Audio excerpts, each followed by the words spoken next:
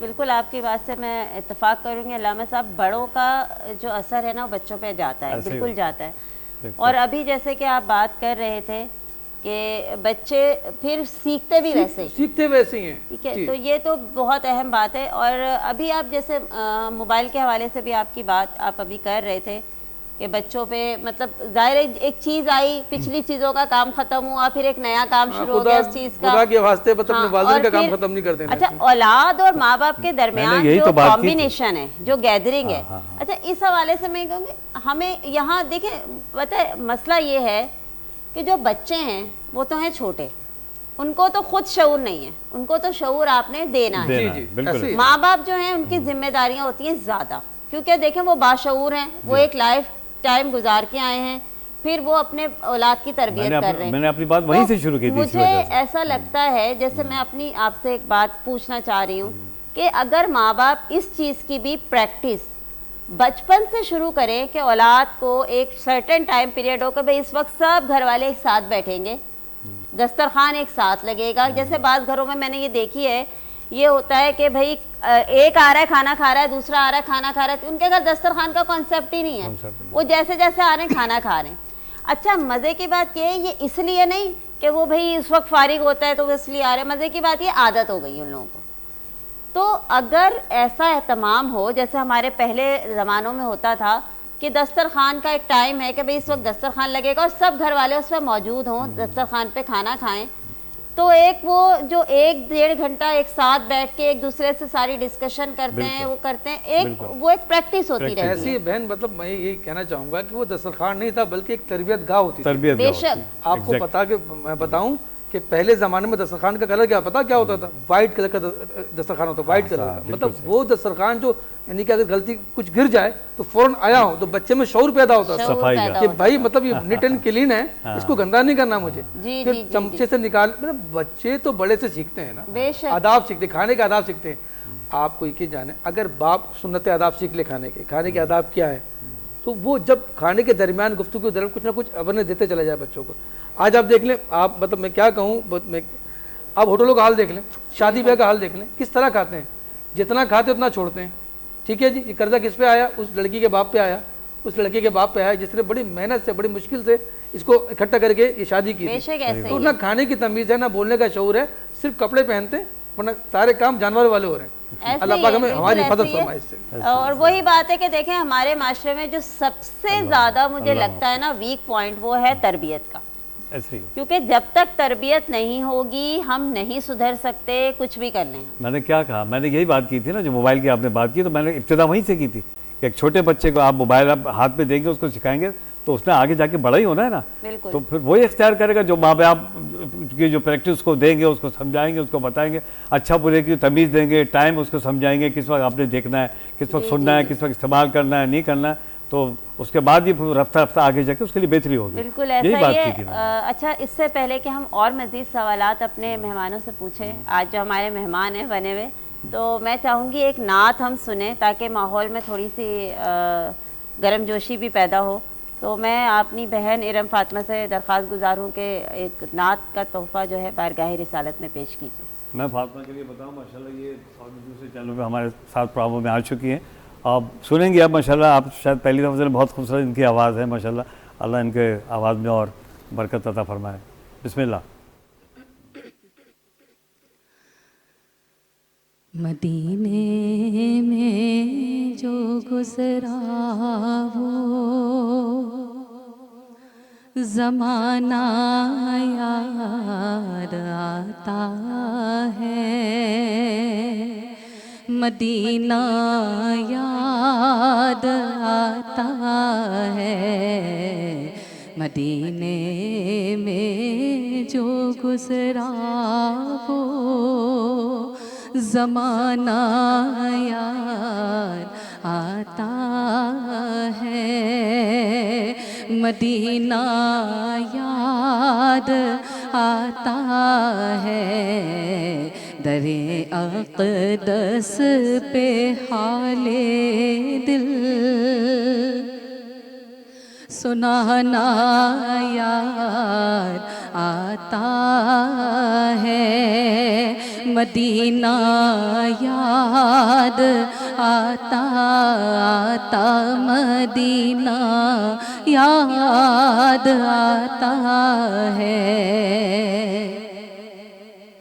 خدا کے نور کے جلوے جو دیکھے میں نے طیبہ میں خدا کے نور کے جلوے جو دیکھے میں نے طیبہ میں مجھے رہ کے وہ منظر سہانا یار آتا ہے مدینہ یاد آتا ہے مجھے رہ کے وہ منظر سہانا یار آتا ہے مدینہ یاد آتا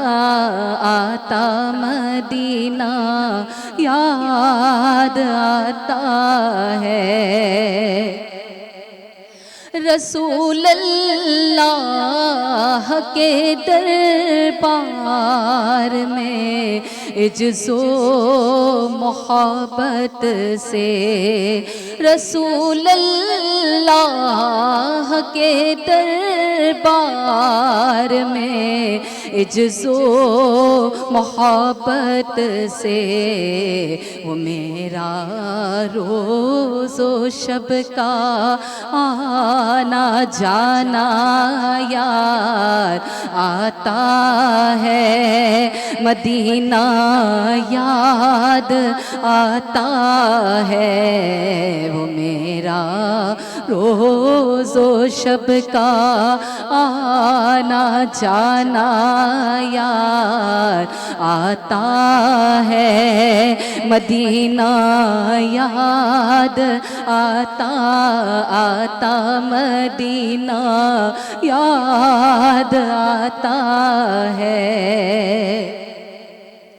ہر روز شب تنہائی میں فرقت کا جنون تڑپاتا ہے اور دل مجبوری پر روتا ہے جب یاد مدینہ آتا ہے مدینہ یاد آتا آتا مدینہ یاد آتا ہے ادب سے بیٹھ کر اس گنبد خضرا کے سائے میں ادب سے بیٹھ کر اس گنبد خضرا کے سائے میں انہیں رو رو کے حال دل سنانا یاد آتا ہے مدینہ یاد آتا ہے انہیں رو رو کے حال دل سنانا یاد آتا ہے مدینہ یاد آتا ہے مدینے میں جو گزرا وہ زمانہ یاد آتا ہے مدینہ یاد آتا آتا مدینہ یاد آتا ہے۔ سبحان اللہ، کیا خوبصورت نعت پیش کی ہے ارم فاطمہ نے۔ اللہ تعالیٰ آپ کو سلامت رکھے. بہت خوبصورت آپ نے نعت پیش کی. ناظرین وقت ہوا ہے ایک چھوٹے سے وقفے کا. انشاءاللہ وقفے کے بعد پھر حاضر ہوتے ہیں, ہمارے ساتھ رہیے گا. کر لو رب کو راضی, آیا ہے رمضان.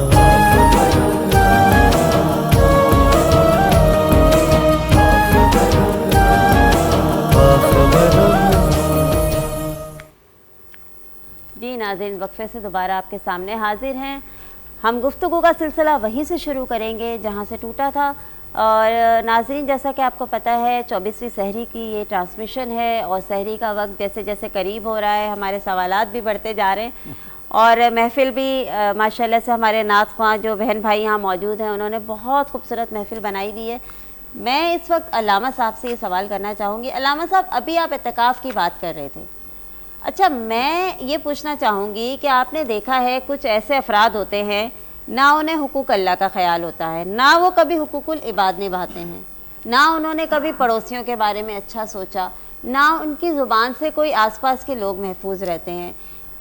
مطلب میں اگر ان شارٹ یہ کہوں کہ کوئی نہ کوئی ایسی چیزیں ہیں جو اللہ کو ناپسند ہیں, لیکن جب اعتکاف کا ٹائم آتا ہے تو وہ اعتکاف کے لیے چلے جاتے ہیں. جی ہم اعتکاف بیٹھ رہے ہیں, تو ایسے بندے کے اعتکاف کے بارے میں ذرا مجھے تھوڑی سی اس پہ بھی روشنی ڈالیے. بسم اللہ الرحمن الرحیم. ایک بزرگ علیہ رحمہ تھے نا, تو ان کے علاقے میں نا ایک طوائف رہا کرتی تھی.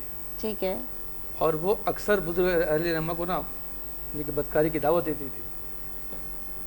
یہ بات میں اس لیے کہ تربیت ہونی چاہیے نا. جی. تو وہ بزرگ علیہ رحمہ کے پیچھے اکثر لگا رہتی تھی. تو پھر کیا ہوا کہ ایک دن بزرگ علی رحمہ نا ان کے گھر پر جا کر خود کہتے کہ بھائی ایک رات کی جو رقم ہے اسے مختص کر لو اور آ جاؤ. صحیح. وہ تو آج پاگل ہے, کیا ہوا کیا یہ, اس کی جو خواہش تھی کہ بزرگ پر تہمت لگائی جائے. صحیح.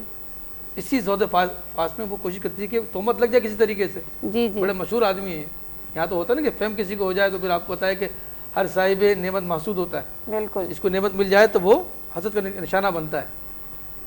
جیسے ہی وہ کمرے میں آتی ہے تو وہ کہتے ہیں کہ ٹھیک ہے آج رات کی تم میری غلام ہو, جو میں کہوں گا تم کرنا پڑے گا. ٹھیک ہے جی, باتیں ہو جاتی ہے. تو وہ بزرگ علیہ رحمہ کہتے ہیں وضو کر لو. صحیح.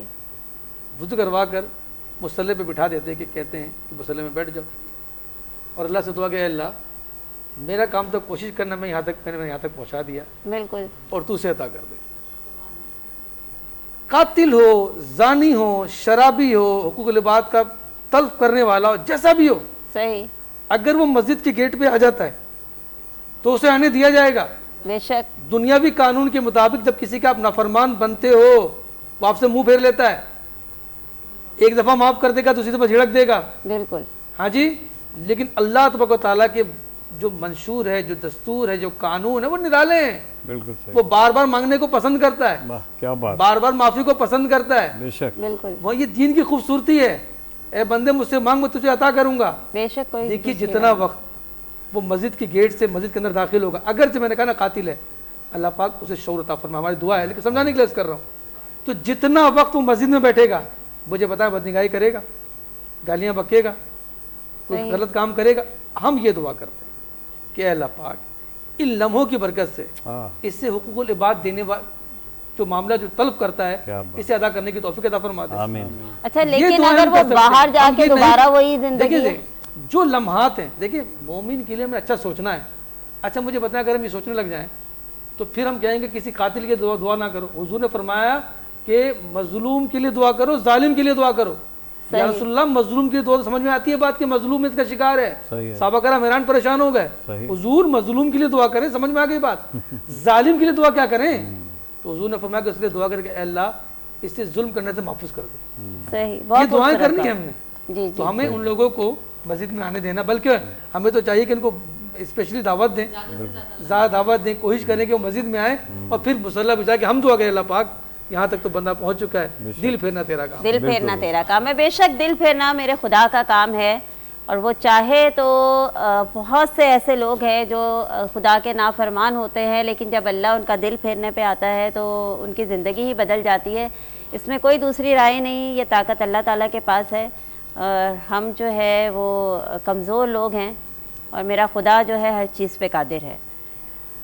یہاں میں ملک صاحب کی طرف جاؤں گی. ملک صاحب, جیسے ابھی ہمارے علامہ صاحب نے اعتکاف کی بھی بات کی, دنیا کی اور بھی چیزوں کی بات کی, میں آپ سے یہ پوچھنا چاہوں گی کہ اس رمضان کے ماہ مبارک میں آپ کو ایسی کیا چیز نظر آتی ہے جو ہماری رمضان کی ان عبادتوں کو, ان ریاضتوں کو یا ان فرائض کو وہ کہتے ہیں نا کہ تھوڑا سا ہٹ کرتی ہے یا تھوڑا سا ڈگمگانے کی کوشش کرتی ہے؟ ایسی کیا چیز آپ کو نظر آتی ہے جو ہمارے معاشرے کا حصہ بن چکی ہے اور ہم اس کو اپروچ نہیں کر پا رہے؟ یہ جو سب سے اہم چیز ہے نا, نماز فجر.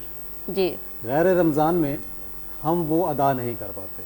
اکثریت یہ ہوتی ہے کہ وہ سو رہے ہوتے ہیں. صحیح. اور اگر جو پڑھ رہے ہوتے ہیں وہ بھی اپنے گھروں میں نماز پڑھ لیتے ہیں.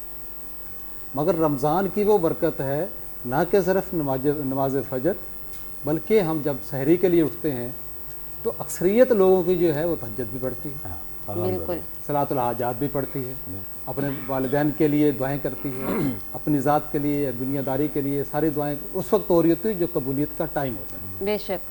تو جب اللہ پاک ایک ہر مسلمان کو یہ توفیق دے دیتا ہے کہ وہ اٹھ جائے سحری کے لیے, تو پھر آگے کا جو ایک سٹیپ ہے وہ ہے نماز تہجد. اس وقت جو لوگ نماز تہجد کے لیے حضور نبی کریم صلی اللہ علیہ وسلم کی سنت کے مطابق اپنے آپ کو اس جگہ پہ لا کے آگے کھڑا کرتے ہیں اور پھر اللہ کے حضور سرو سجود ہو کے دعائیں مانگتے ہیں, تو وہ جو لمحہ ہوتا ہے نا وہ بہت ہی قیمتی ہے. ایک تو اللہ کی دیا ہوا وقت ایسا ہے, دوسرا پھر وہ جب سجدے کی حالت میں جا کے کچھ مانگتے ہیں اللہ پاک سے, وہ تو غفور الرحیم, وہ تو پہلے کہہ رہے ہیں کہ مجھ سے کوئی سوال ہے اللہ تعالیٰ تو کہتا ہے کہ میں اس کا سوال پورا کر دوں, ہے تو مانگنے والا کہ میں اسے عطا کر دوں. تو جب بابزو ہو کے سر بسجود ہو کے اللہ سے بندہ دعا مانگے تو کیسے قبولیت نہیں ہو. اس زمن میں یہ کہنا چاہوں گا کہ دیکھیں آپ 11 مہینے رزق کا رونا روتے ہیں نا, بالکل, مطلب پریشانی ہے, تنگ دست ہے, مسائل ہیں, رزق پورا نہیں ہوتا. آپ دیکھیں 1 مہینے آپ نے پریکٹس کی, نماز اور قرآن کے قریب آ گئے. جی ایسے ہی ایسے ہی 11 مہینے آپ بتائیں کیا 30 دن پھل کھاتے ہیں؟ نہیں, بالکل نہیں, پھل مہنگا ہے نا. لیکن آپ 1 مہینے رمضان میں قرآن اور نماز کے قریب آتے, اللہ پاک آپ کے دسترخوان میں دے دیتا ہے. بے شک, یہ تو اس میں کوئی دوسری رائے خریدنا نہیں محال ہے. عام زندگی میں آپ 3 ٹائم کا کھانا مشکل سے کھاتے ہو, لیکن آپ یہ دیکھو کہ رمضان میں برکت کیسی ہے. قرآن کے قریب آئے, نماز کے قریب آئے تو اللہ پاک نے رزق میں برکت عطا فرما دی. بالکل, دسترخوان نعمتوں سے بھر جاتا ہے. اسی تو آپ نے سوچنا ہے, اگر مومن بندہ یہ بات سمجھ لے نا مسلمان کہ واقعی یار میں نماز کے قریب ہوا, رمضان تو ایک بہانہ ہے, لیکن قریب ہوئے آپ نماز کے, قریب ہوئے قرآن کے, تو آپ کے دسترخوان پہ وہ غذائیں آ گئیں جو عام حالت میں خرید کے کھانا محال تھا ہمارے لیے. یہ کیسی برکت ہے. اچھا علامہ صاحب, میں ایک سوال مجھے ہمیشہ سے بہت تنگ کرتا ہے یہ سوال. اچھا, میں نے اکثر جگہ پہ جو ہے میری ایسے گیدرنگ میں بیٹھے ہوئے کبھی بات ہوتی ہے تو میں اکثر یہ بات کرتی بھی ہوں, لیکن میں آج تک اس کا تسلی بخش جواب نہیں لے سکی. دیکھیں, ہم کبھی بھی معاشرے کی جو کمزوریاں ہوتی ہیں نا, جب ان کے بارے میں بات کرتے ہیں تو ہر شخص پازیٹیو بات کرتا ہے. ہر شخص کہتا ہے مجھے یہ نہیں کرنا چاہیے, کسی کو, انسان کو کسی کا دل نہیں دکھانا چاہیے, والدین کا فرما بردار ہونا چاہیے, ہمیں اچھے کام کرنے چاہیے, ہمیں اس برائی کو روکنا چاہیے, یہ وہ فلاں. یہ بہت ایک لمبی لسٹ ہے جو ہم گنوا دیتے ہیں, اور ہر شخص کے منہ سے آپ یہی بات سنیں گے. جب ہر شخص کی سوچ ایسی ہے تو پھر یہ جو نیگیٹیوٹی ہے یہ کہاں سے آ رہی ہے؟ یہ جہاں تک میرا خیال ہے یہ آتی ہے آپ کے قول و فعل کے تضاد میں. آپ جو کہہ رہے ہوتے ہیں وہ کر رہے نہیں رہے. مطلب منافقت کی بات آ گئی نا, یعنی کہ آپ دکھاوا کر رہے ہیں نا. آپ نے یہ جو کہا وہ آپ کے اندر نہیں ہے. بالکل آپ نے صحیح کہا کہ جس کی بھی بات سن لیں ساری اچھی اچھی باتیں کر رہے ہیں. کوئی ایسا آپ دین دنیا کی بات کر رہے ہیں, آپ کہیں باہر بھی بیٹھ جائیں تو سارے ایسے ہی باتیں کر رہے ہیں, ایسے ہی کہ ٹھیک ہے ایسا کرنا چاہیے. مگر جب اپنی ذات پہ بات آتی ہے تو اس وقت انسان سوچتا ہے کہ مجھے کیا کرنا چاہیے. اون جس دن کر لیا نا, ہم نے اپنی رسپانسبلٹیز کو اون کر لیا, جو اللہ پاک نے ہمیں ذمہ داریاں دی ہیں, جس دن ہم اس چیز کو اونرشپ لے لی نا کہ یہ ہمیں ہی کرنا ہے, یہ بلکہ مجھے ہی کرنا ہے. صحیح بات. ایک پروگرام اکثر میں کہتا ہوں کہ وہ آج کا کام کل پر نہ چھوڑو, یہ سنا ہے, آج کا کام کل پر نہیں چھوڑنا چاہیے. تو میں نے ایک ریڈیو میں ایک پروگرام کیا تھا, اس میں میں نے کہا تھا کہ آج کا کام ابھی کیجیے. یعنی کہ آج کا کام آج بھی نہیں کرنا کہ ابھی میں فارغ بیٹھا ہوں آدھے گھنٹے بعد جا کے شروع کر لوں, نہیں, آج کا کام ابھی کیجیے. جو ہمیں امپلیمنٹ کرنا ہے نا کسی بھی کام کا, وہ ہمیں آج نہیں بلکہ ابھی سے شروع کرنا. جس وقت ہم آج چھوڑ دیا کل بھی چھوڑ دیا اور ابھی کی بات کر لی اور عملاً بات کر لی، اس وقت ہمارا سینیریو چینج ہونا شروع ہو جاتا ہے۔ چلیں اچھی بات ہے، علامہ صاحب بھی کچھ کہنا چاہ رہے ہیں اس بسم حوالے اللہ سے۔ الرحمن الرحیم، ان الذین یخشون ربهم بالغیب لهم مغفرۃ واجر کبیر واسروا قولکم وابجروا به انه علیم بذات الصدور۔ جو اللہ کو بن دیکھے ڈرتے ہیں، ہاں جی قرآن کہتا ہے جو اللہ کو بن دیکھے ڈرتے ہیں ان کے لیے بہترین اجر و ثواب ہے۔ بے شک، اور یاد رکھو تو اپنی بات آہستہ کرنا یا تیز، وہ تو دلوں کی بات کو جان لیتا بے شک، ہے۔ میں یہ بات کیوں کوٹ کر رہا ہوں، آپ نے بات کی کہ یہ قول فعل میں تضاد کیوں ہے نا، میں ایک مثال دیتا ہوں، یہ آپ کے لیے سمجھ لو ٹرننگ پوائنٹ سب کے لیے ہے یہ ویڈیو، یہ پوائنٹ میں سمجھتا ہوں سب کے لیے ٹرننگ پوائنٹ ہے۔ مجھے بتائیں، ہم گھر میں بیٹھے ہوئے ایک نوک ہو اور نوک کر کے جب گیٹ کھولیں باہر ہم دیکھیں کہ ایک لڑکا اور لڑکی نازیبہ حرکت کر رہی ہے تو آپ کو ہمیں برا لگے گا نہیں لگے گا؟ بے شک، کتنا غصہ آئے گا، مطلب ہم ہو سکتا ہے کہ اس سے لڑنے مرنے تک کٹنے تک تیار ہو جائیں ایسے ہی ہے، کہ نہیں بھائی کیا ہو رہا ہے، محلہ خراب ہوگا اس سے، نہیں بہن بیٹیاں ہمارے گھر میں، لوگ کس نے، اور محلہ جمع ہو جائے گا، ان کو مارنے لگ جائے گا، چلے جی بڑی ایمانی غیرت ہے، ٹھیک ہے جی اوکے، یہاں تک بات سمجھ میں آ گئی ہے۔ اب اس گیٹ کو بند کر لیجئے، گیٹ کو بند کر لیا آپ نے، اب گھر کے اندر آئیں، آپ ٹی وی کھولیں، اس سے زیادہ فاسٹ چیزیں بیٹھ کے دیکھ رہے ہیں آپ، تو وہ غیرت کدھر گئی؟ کہ جو گیٹ کھول کے بری لگ رہی تھی بے شک، لیکن ٹی وی کھول کے بری نہیں لگ رہی، تو قول فیض میں تضاد یہاں سے بھی شروع ہوتا ہے کہ ایسے ہی جو چیزیں آپ کو اپنے گیٹ کے باہر بری لگتی ہیں گھر کے اندر اچھی کیوں لگتی ہیں؟ یہی آپ چیز کو میں ہے۔ سمجھانا یہ چاہوں گا کہ دیکھیں سب سے پہلے نا آپ کے قول فعل میں تضاد اپنی ذات سے شروع ہوتا ہے، گھر کے اندر سے شروع ہوتا ہے۔ بالکل ایسے تو جب آپ اپنے اندر گھر کے اندر ماحول کریں گے دینی جس کے اندر خوف خدا ہو جائے، عشق مصطفیٰ ہو جائے، تو آپ یقین جانیے جو بولے گا وہی کرے گا، کیونکہ مسلمان کی نشانی میں ایک نشانی کہ جب وہ عہد کر لے تو اسے پورا کرتا ہے۔ اچھا یہاں علامہ صاحب ایک چیز میں اور پوچھنا چاہوں گی آپ سے کہ دیکھیں ہمیں ہمیشہ یہ کہا جاتا ہے، نارمل زندگی میں یہ بات ہوتی ہے اللہ سے ڈرو، اللہ سے ڈرو۔ میں کہتی ہوں اگر اس جملے کو ہم ایسے کہیں کہ اللہ کو راضی کرو، تو ایک تو اللہ سے دیکھیں یہ عشق، اللہ ڈرنے کی چیز نہیں، وہ محبت کرنے کی چیز ہے۔ اللہ تعالیٰ سے آپ کو محبت ہونی چاہیے، اللہ کو راضی کرنے کا جذبہ ہونا چاہیے نا۔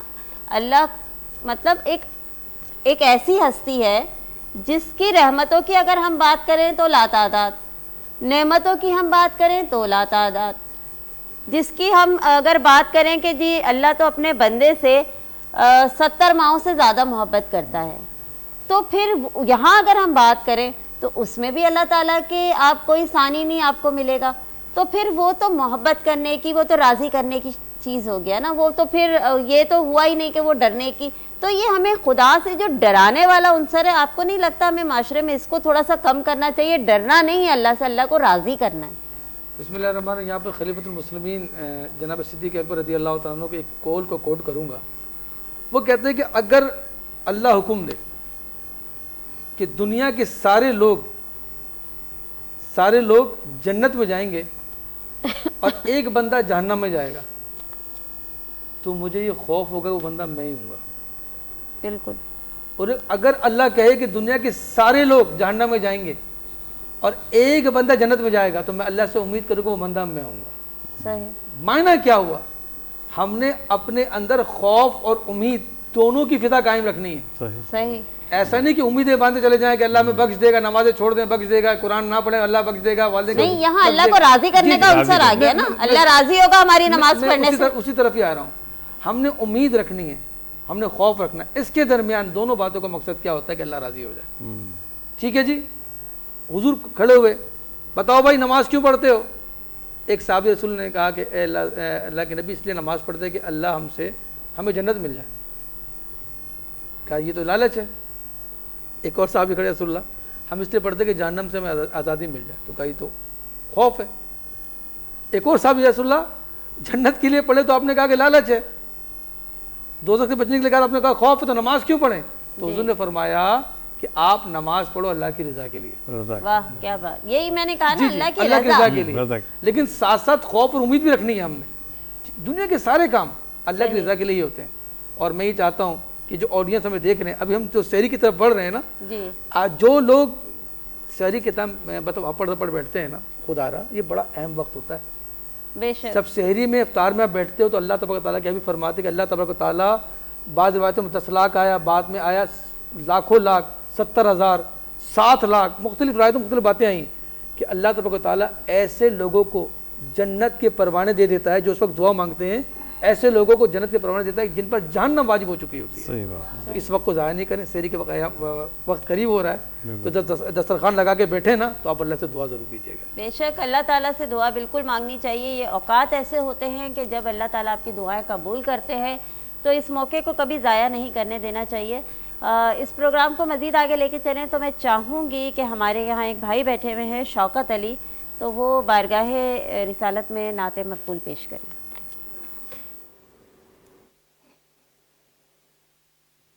دل مدینوں پکارے، دل مدینوں پکارے، مٹھڑو ملک تھی سارے، اللہ مٹھڑو ملک تھی سارے، یاد مدینے جی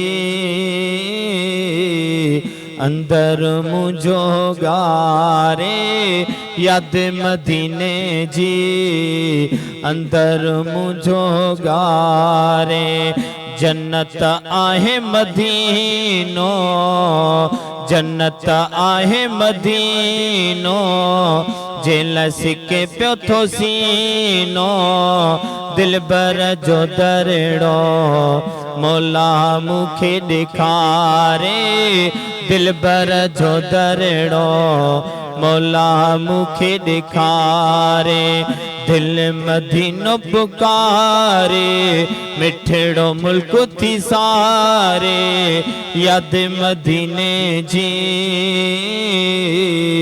اندر مجھو گارے، یاد مدینے جی اندر مجھو گارے، ہتے نہ کچھ رکھو آ وقت تمول ڈکھو آ، ہتے نہ کچھ رکھو آ وقت تمول ڈکھو آ، روزو ربر جو ڈسا مہرا روارے، اللہ روزو ربر جو ڈسا مہرا روارے، دل مدینوں پکارے، مٹھڑو ملک تھی سارے، یاد مدینے جی اندر مجھو گارے، یاد مدینے جی اندر مجھو گارے، ملک مدینوں مٹھو آ جے بت ڈورے ڈٹھو آ، ملک مدینوں مٹھو آ. جو مدینے جا کے دیکھتے ہیں شہر کے تائے، وہ مدینہ جو دیس ہے وہ کبھی نہیں بھولتے. او ملک مدینوں مٹھو آ جے بت ڈورے ڈٹھو آ، ویلن وے دوسو پیارو دیس وسارے، ویلن وے دوسو پیارو دیس وسارے، دل مدینوں پکارے، مٹھڑو ملک تھی سارے، یاد مدینے جی اندر مجھو گارے، یاد مدینے جی اندر مجھو گارے، جکر بھاگ کھلی پے پیزا مجھے لگی پے، جکر بھاگ کھلی پے پیزا مجھے لگی پے، عبد عربی جو ونی انگن بہارے، عبد عربی جو ونی انگن بہارے، دل مدینوں پکارے، مٹھڑو ملک تھی سارے، یاد مدینے جی اندر مجھو گارے، یاد مدینے جی اندر مجھو گارے. کیا خوبصورت نعت پیش کی ہے شوکت علی صاحب نے، خدا آپ کو سلامت رکھے. ناظرین، اس سے پہلے کہ ہم اور آگے سوالات لے کے چلیں تو میں چاہوں گی ایک چھوٹا سا وقفے کا ٹائم ہوا ہے، وقفے کے بعد پھر آپ کے سامنے حاضر ہوتے ہیں، ہمارے ساتھ رہیے گا۔ کر لو رب کو راضی، آیا ہے رمضان،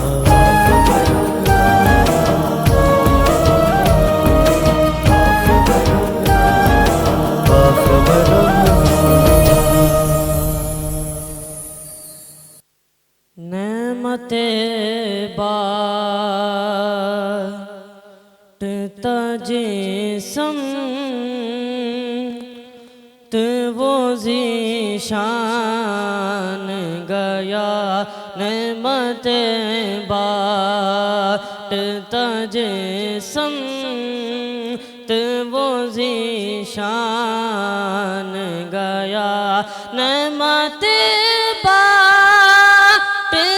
جسم تو وہ ذیشان گیا، ساتھ ہی منشی رحمت کا قلم دان گیا، ساتھ ہی منشی رحمت کا قلم دان گیا، آہا وہ آنکھ کے ناکام تمنا ہی رہے، آہا وہ آنکھ کے ناکام تمنا ہی رہے، ہائے وہ دل جو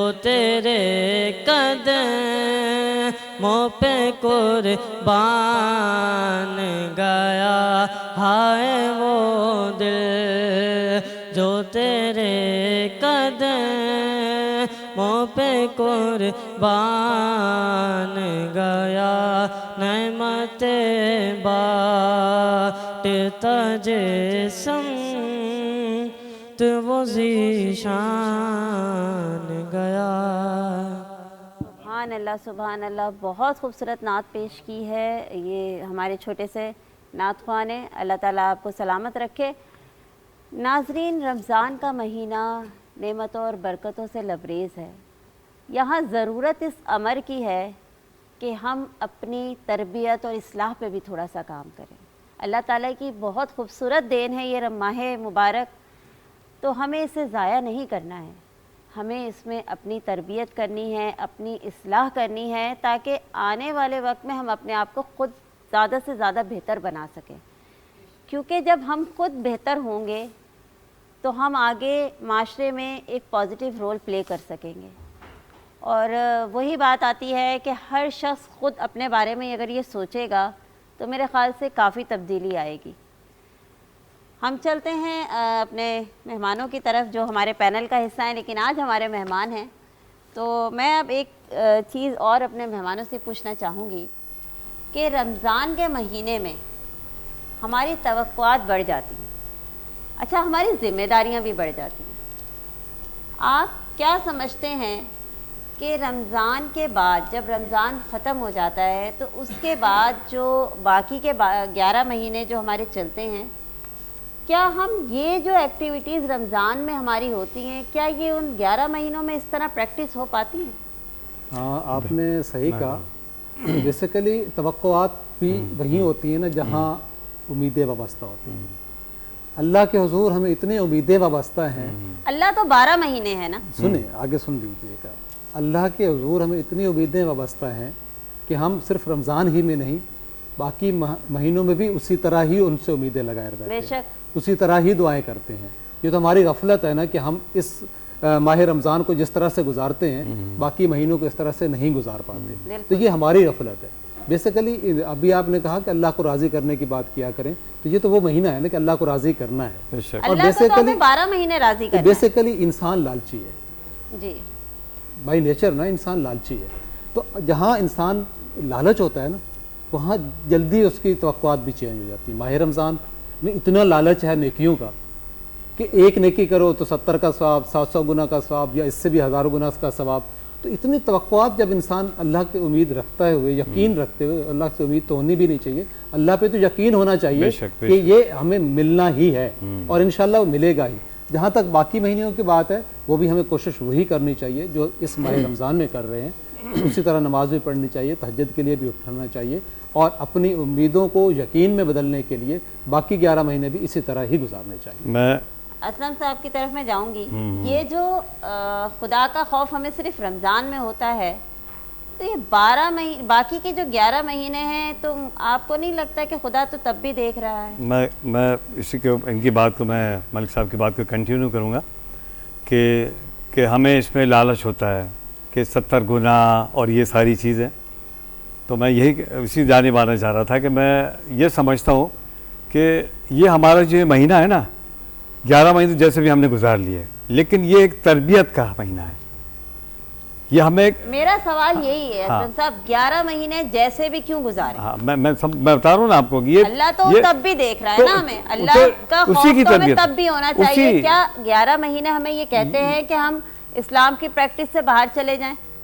دیکھیں یہ ایک بڑا میرا اہم پوائنٹ ہے کہ نماز ہمیں پڑھنی ہے، ٹھیک ہے، صرف روزوں کا فرق پڑتا ہے کہ ہم اس ماہ مبارک میں رمضان میں روزے رکھ رہے ہیں۔ اچھا، جہاں تک ملک صاحب نے بات کی کہ ہمیں اجر ڈبل ملتا ہے، چلیں ہم یہ بھی اس بات کو بھی رکھتے ہیں مد نظر، لیکن ہماری پریکٹس تو بینگ اے مسلم وہی ہوتی ہے نا، تو ہم غافل کیسے ہوتے ہیں؟ بالکل، ہاں غافل کیسے ہوتے ہیں؟ میں اسی طرح جانا دیکھیں نا، فی زمانہ جن حالات سے ہم گزر رہے ہیں، جس وقت سے ہم گزر رہے ہیں، تو اس میں بس پھر وہ یاد آتی ہے بات، اس میں ہمیں تھوڑا سا لالچ ہوتا ہے تو ہم زیادہ عبادت کرتے ہیں کہ ایسا ایسا ایسا ایسا، ٹھیک ہے نا، جیسے شب قدر بھی ہمیں مل رہی ہے اس میں، ٹھیک ہے نا، اور روزوں کا بھی ثواب ہے اور نمازوں کا بھی 10 گنا یا 17 گنا زیادہ ثواب ہے، ٹھیک ہے نا، تو وہی چیز کو کنٹینیو نہیں رکھ پاتے ہم آگے جا کے۔ کیوں نہیں رکھ پاتے؟ اس کی ایک وجہ ہے، اگر ہم اسی مہینے کو اپنی میں پھر وہی آؤں گا، تربیت گاہ ہے، یہ تربیت کا ٹائم ہے۔ ایک خدا نے یہ خود ہی موقع فراہم کیا ہے کہ جو 11 مہینے یا 12 مہینے ہم برائی میں آپ پڑے رہے، یہ ایک موقع دے رہا ہوں، تو اس کو آپ اویل کریں، اس کو استعمال کریں۔ جو اللہ کی عبادت کرنی ہے، جیسے قرآن پاک پڑھنا ہے، جیسے 5 وقتہ نمازیں پڑھنی ہیں، عام دنوں میں تو لوگوں کی نمازیں رہ بھی جاتی ہیں نا، لیکن اس مہینے میں کوشش کرتے ہیں لوگ کہ کسی بھی طرح سے نہیں 5 وقتہ نماز پڑھ لی جائے، کوشش کی جاتی ہے کہ با جماعت پڑھ لی جائے، ٹھیک ہے نا، یہ بھی کوشش ہوتی ہے۔ تو یہ ایک تربیت گاہ ہے۔ میں یہی تو کہہ رہا ہوں، اصل میں پیچھے بھی وہ غافل تو ہو رہا ہے، لیکن کچھ اپنی ضروریات زندگی کے حوالے سے غافل ہو رہا ہے نا، وہ کچھ اپنے۔ میں یہی سوال علامہ صاحب کی طرف لے کے جاؤں گی۔ علامہ صاحب، غفلت کس چیز کی ہے؟ دیکھیں، ہم تو مسلمان، ہم پورے 12 مہینے مسلمان ہیں، لیکن ماہ رمضان میں ہماری پریکٹسز چینج ہیں، اور باقی 11 مہینے کی غفلت کس چیز کی؟ غفلت کی طرف جا بسم اللہ الرحمن الرحیم۔ یہ بتائیں، ہمارا جو سال کا پہلا مہینہ کون سا ہوتا ہے؟ محرم۔ ٹھیک ہے جی، لیکن ہمارے نامہ عمل کا پہلا دن کون سا ہوتا ہے؟ شب قدر، 15 شعبان۔ بالکل۔ روایت کی روشنی میں 15 شعبان کو نامہ عمل تبدیل ہوتا ہے۔ لیکن اچھا، میں جو بتانا چاہوں گا علامہ صاحب، یہاں میں یہ بھی پوچھنا چاہوں گی کہ کہا جاتا ہے کہ شب قدر جب اس دن بھی یہ چیزیں طے ہوتی ہیں۔ میں ابھی 15 شعبان کے متعلق جو سرہ حدیث مبارکہ ہے، اس دن بندے کے نامہ عمل تبدیل ہوتے ہیں، اور میں چاہتا ہوں، حضور فرماتے ہیں، میں چاہتا ہوں کہ جب میرا نامہ عمل تبدیل ہو تو میں روزے سے ہوں۔ صحیح بخاری کے حدیث مبارکہ ہے۔ ابھی جو میں آتا کھینچ رہا ہوں کہ 27 رجب کو، ٹھیک ہے جی، واقعہ معراج ہوتے ہیں، بالکل، ٹھیک ہے جی، نماز کا تحفہ ملتا ہے، بے شک، ٹھیک ہے۔ 15 شعبان کو نامہ عمل تبدیل ہوتی ہے، بے شک، اور 15 شعبان کے بعد 14 ڈیز یا 15 ڈیز کے بعد رمضان کی آمد ہو جاتی ہے۔ بالکل ایسے ہی ہے۔ مسلمانوں کا نامہ عمل تو تبدیل ہونا چاہیے تھا محرم کے دن، فرسٹ محرم کو، لیکن اللہ کی حکمت و منشا ہماری جو چھوٹی عقل سمجھ سکتی ہے، کیونکہ اس کی وجہ یہ بھی ہو سکتی ہے کہ اللہ تبارک و تعالیٰ شب معراج کے ذریعے، اس کے بعد وہ ہمیں شب قدر دیتا ہے، پھر رمضان دیتا ہے، گویا اس کی محبت ہم لوگوں سے اتنی ہے کہ جب شب معراج کا واقعہ ہوتا ہے تو لوگوں کے دل ویسے نماز کی طرف آنا شروع ہو جاتے ہیں، ٹھیک ہے جی۔ نماز کی محبت، سارے تحفے زمین میں حضور کو پہلے وہ تحفہ آسمان میں بلا کے دیا گیا، نماز کی افضلیت کا علم ہو جاتا ہے کہ نماز وہ تحفہ ہے۔ ہاں، حضور نے جب اللہ کا دیدار کیا تو اللہ تبارک و تعالیٰ تو حضور کی منشا بھی جانتے تھے کہ ان کی منشا کیا ہے، ان کی، کیونکہ مومن تو وہ جو اپنے لیے پسند کرے، جو وہ دوسروں کے لیے پسند کرے۔ تو حضور جب گئے شب معراج کو تو معراج کی شب بھی نہ بھولیں تو حشر میں کیسے بھولیں گے؟ ہاں جی، بالکل حضور پاک صلی اللہ علیہ وسلم جب اللہ کا دیدار کیا تو اللہ نے منشا جانی کہ میرے حبیب کی منشا یہ ہے کہ یہ چاہتے ہیں کہ میرے حبیب کی جو امتی ہیں وہ بھی دیدار کر لیں. بالکل صحیح. ٹھیک ہے جی. تو اللہ نے تحفہ نماز کا دیا اور کیا بات رکھی کہ اے حبیب جو نماز پڑھے گا اسے میرا دیدار مل جائے گا بالکل صحیح. تمہاری امتی کو. اب جو میں سمجھانا چاہوں گا، شب معراج سے لے کر شب رمضان کی جو آنے کی شب ہوتی ہے شب قدر 29 دن، 29. ٹھیک ہے جی، 28 نامہ عمل جیسے تبدیل ہوا اس سے پہلے نماز کی طرف دل لگ چکا تھا ہمارا. 15 شعبان شروع ہوتا ہے، نامہ عمل تبدیل شروع ہوتا ہے. اس کے بعد نئے رجسٹر کو دیا جاتا ہے، کون نمازی ہوگا، کون حاجی ہوگا، کتنا کس کو رزق ملے گا. لوگ بازاروں میں گھوم رہے ہوتے ہیں، ان کے نام کے قبر تیار ہو جاتے ہیں. لوگ اچھے اچھے کپڑے خریدتے ہیں، ان کے نام کے کفن تیار ہو جاتے ہیں. یہ امر حکیم لکھ دی جاتی ساری باتوں کی. اب جیسے ہی نامہ عمل بدلا ہے 15 ڈیز کے بعد یا 14 ڈیز کے بعد سامنے رمضان شروع ہے.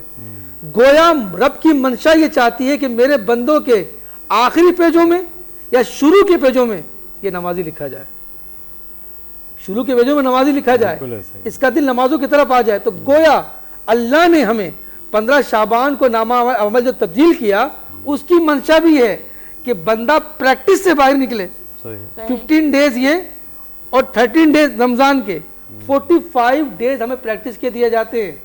اس کے بعد آپ کو باقی مہینے ملتے ہیں. گویا اگر کوئی شخص ان دنوں میں پریکٹس کرنے کے باوجود اس کے اندر خوف کیونکہ 12 مہینے اللہ سے ڈرنا ہے، 12 مہینے نماز پڑھنی ہے، لیکن اس کی بہترین ترجیحات تھی رمضان. دیکھیے کیا ہے، آپ بند کمرے میں بیٹھے ہوئے، آپ ایک گلاس پانی نہیں پیتے، خوف خدا ہے. ہاں جی، بند کمرے میں بیٹھے ہوئے، کھانا تیار ہے نہیں کھاتے. ارے بند کمرے میں چھوڑو، سامنے کھانا رکھا ہوا ہے، ٹائم نہیں ہوا نہیں کھاتے. کیوں؟ خوف خدا ہے، ٹائم نہیں ہوا، نہیں جی نہیں، نہ تنہائی میں کھاؤں گا نہ کسی کے سامنے کھاؤں گا.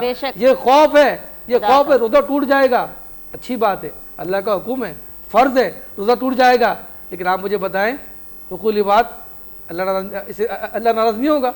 بند کمروں میں کرو کسی غلط کام، یہ سامنے کرو.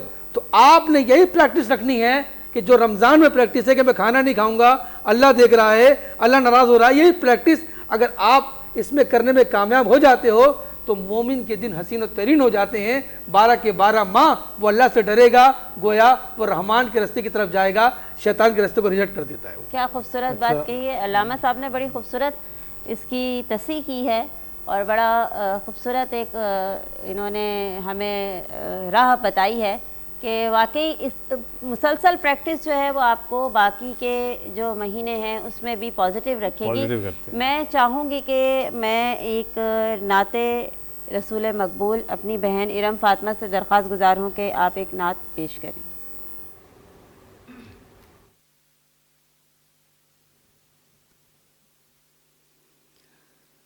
سارے نبیوں کے عہدے بڑے ہیں، سارے نبیوں کے عہدے بڑے ہیں، لیکن آقا کا منصب جدا ہے. وہ امام صف انبیاء ہے، وہ امام صف انبیاء ہے. ان کا رتبہ بڑوں سے بڑا ہے. کوئی لفظوں میں کیسے بتائے ان کے رتبے کی حد ہے تو کیا ہے. کوئی لفظوں میں کیسے بتائے ان کے رتبے کی حد ہے تو کیا ہے. ہم نے اپنے بڑوں سے سنا ہے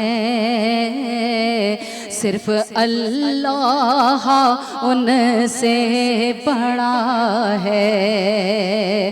ہم نے اپنے بڑوں سے سنا ہے صرف اللہ ان سے بڑا ہے.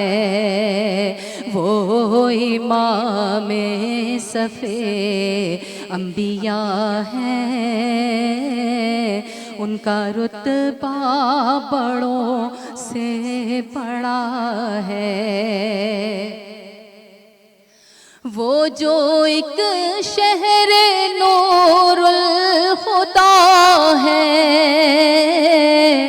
جلوہ گاہوں کا ایک سلسلہ ہے. وہ جو ایک شہر نور الخدا ہے, جلوہ گاہوں کا ایک سلسلہ ہے. جس کی ہر صبح شمس و ضحیٰ ہے, جس کی ہر شام بدر و دجا ہے, جس کی ہر صبح شمس و ضحیٰ ہے, جس کی ہر شام بدر و دجا ہے. سارے نبیوں کے عہدے بڑے ہیں, لیکن آقا کا منصب جدا ہے. ماشاءاللہ بہت خوبصورت نعت پیش کی ہماری بہن نے. ناظرین, آج کا پروگرام ہم نے کوشش کی کہ ہم آپ کے ان سوالوں کے جواب دے سکیں جو آپ کو روزمرہ زندگی میں آپ کے ذہنوں میں آتے ہیں اور آپ کی سماعتوں میں آتے ہیں کہ ان کے جواب کیا ہیں. تو آج ہم نے کوشش کی کہ ہم آپ کے سامنے وہ رکھ سکیں. میں بہت شکر گزار ہوں اپنے اس پینل کا جنہوں نے آج مہمانوں کے منصب پہ بیٹھ کے ہمارے اس پروگرام کو چار چاند لگائے, اور ہم نے کوشش کی کہ ان کے خیالات, ان کی رائے بھی آپ لوگوں کے سامنے آئے اور ہم اس میں میرے خیال سے کسی حد تک کامیاب بھی رہے. تو میں بہت شکر گزار ہوں علامہ صاحب آپ کا بھی, اسلم صاحب آپ کا بھی, اور ملک صاحب آپ کا بھی کہ آپ لوگوں نے اپنا ٹائم دیا. اور ہمارے یہاں نعت خواں جو بیٹھے ہوئے ہیں آپ سب کا بھی بہت بہت شکریہ.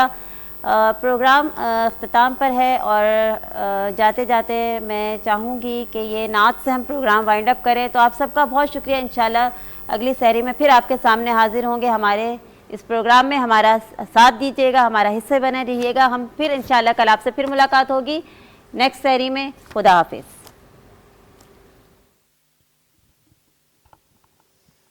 عرشت اللہ لکھو نالو محمد امیر جو, پان پرور تھی پڑھو,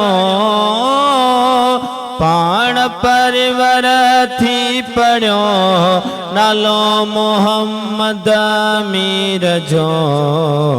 عرشت اللہ لکھو نالو محمد امیر جو. کتاب جے قرآن میں نماز جی تکبیر میں, کتاب جے قرآن میں نماز جی تکبیر میں, بانگ میں بدھے جے پیو, بانگ میں بدھے جے پیو نالو محمد امیر جو. عرشت اللہ لکھو نالو محمد امیر جو.